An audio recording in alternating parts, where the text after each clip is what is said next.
en Chine où un virus proche du SRAS a fait désormais 6 morts. Les premières victimes auraient été contaminées sur ce marché aux poissons de Wuhan. La ville est devenue l'épicentre de l'épidémie d'un nouveau virus, le coronavirus. La contagion peut avoir lieu à partir d'une distance de moins de 2 mètres. 142 morts supplémentaires dues au coronavirus. Un nouvel hôpital avec au moins 1000 lits doit être opérationnel dans quelques jours. La Chine crée la zone de quarantaine la plus importante de l'histoire de l'humanité. Pour endiguer l'épidémie, les mesures sont drastiques. Interdiction à ces 11 millions d'habitants de sortir de chez eux. Ce que les habitants de Wuhan redoutaient est arrivé. Ce virus, parti de Chine, a déjà passé les frontières. Est devenu incontournable. Le coronavirus qui se répand aujourd'hui hors des frontières de la Chine. Le nombre de personnes testées positives a doublé en l'espace de 24 heures. Les marchés qui sont en chute, les bourses qui ont subi même leur plus forte baisse. C'est rare dans l'histoire de la bourse américaine. Une épidémie qui continue de se propager. Le niveau de risque est passé de modéré à élevé. Des mesures relativement spectaculaires dont la population commence à percevoir les effets concrets dans leur vie quotidienne.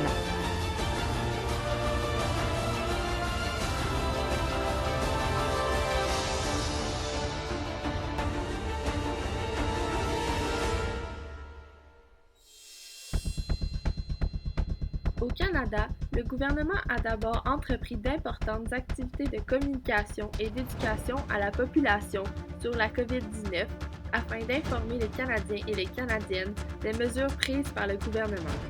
Tout se passe en contrôle jusqu'à ce que le 28 février, les autorités annoncent le premier cas de COVID-19 au Québec. Par la suite, tout déboule et le 11 mars, l'OMS déclare l'état de pandémie.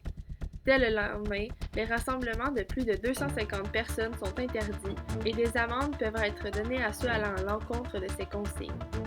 Rapidement, la totalité des écoles, des cégeps, des universités, des garderies de la province ont fermé dans la majorité des provinces canadiennes.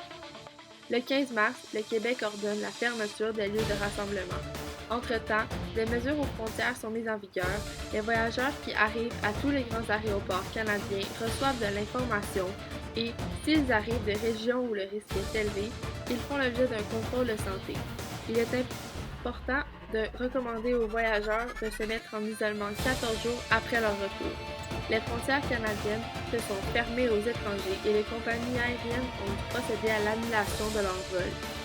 Le 18 mars, un premier décès en lien avec la COVID-19 est signalé au Québec.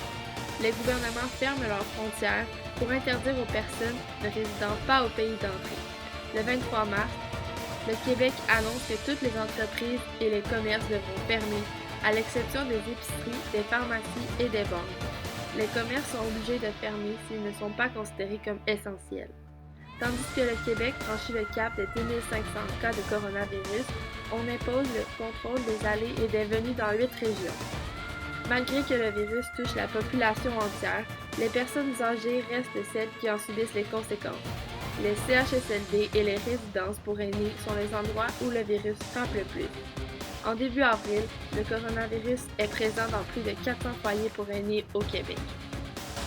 En quelques semaines, le coronavirus et le confinement de millions de personnes qui l'a entraîné ont presque anéanti l'économie mondiale, au point que les économistes s'attendent à la récession la plus violente de l'histoire moderne.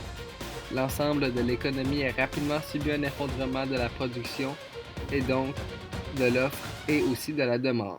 Les taux d'inflation sont devenus faibles et en dessous des objectifs des banques centrales. À la pompe, le prix d'essence a baissé depuis la chute du pétrole. Les dernières prévisions de mars annonçaient un effondrement de la demande de 10 millions de barils, une chute de 10% de la consommation quotidienne mondiale de pétrole.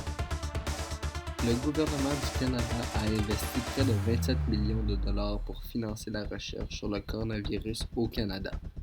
Et pour assurer l'accès des Canadiens aux vaccins et des antiviraux, le gouvernement du Canada investit 275 millions de dollars supplémentaires pour améliorer la capacité de recherche. Pendant ce temps, les gens ont interdiction de payer en argent comptant, ce qui apporte une chute de 40% de ces transactions.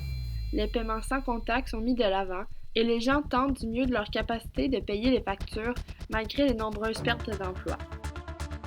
Le 18 mars, le Canada annonce une aide financière par l'entremise d'un plan d'intervention économique pour venir en aide à la population. Le gouvernement du Canada a débloqué des milliards de dollars.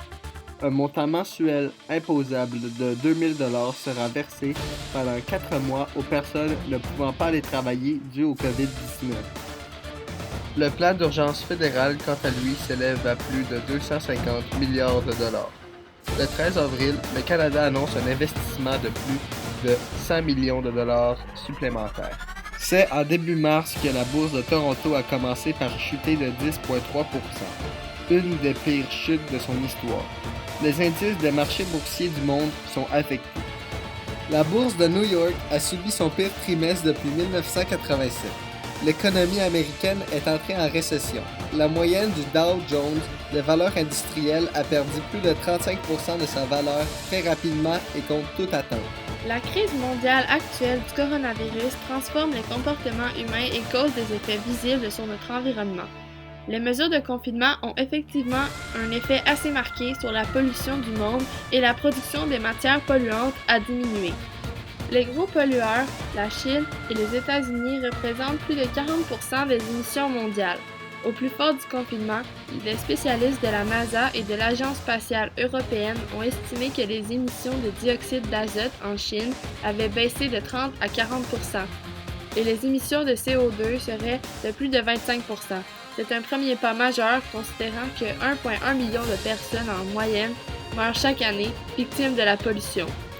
Comme à plusieurs autres endroits, les eaux de Venise se sont éclaircies et ont retrouvé leur apparence cristalline. La ville a retrouvé la clarté de ses cours d'eau en raison de la baisse de la circulation navale.